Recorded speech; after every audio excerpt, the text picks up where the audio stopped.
Muy buenas, soy Laura Marcos y estoy aquí encantada de colaborar con este Tendencias especial del Día de la Muller.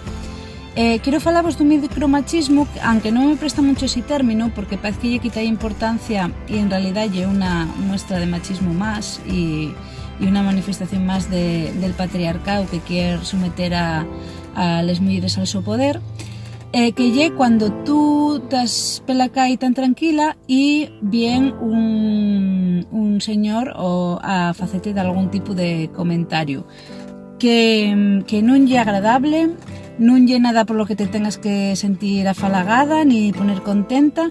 y si quien te lo fai lle un señor mayor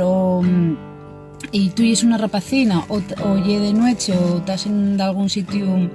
que te fai sentir vulnerable, pues lle bastante incómodo, desagradable y hasta miedoso. Pero otro llao, quiero recordar una vez que me pasó que de estar en un evento literario con escritores, participar en una mesa redonda y después de finalizar el evento recibir comentarios sobre la ropa que llevaba, cosa que parece que non se fizo ningún outro participante.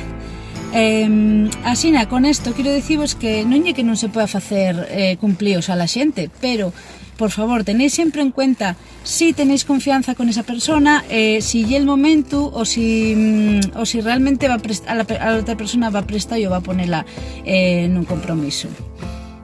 Este 8 de marzo, por una sociedad sin machismo.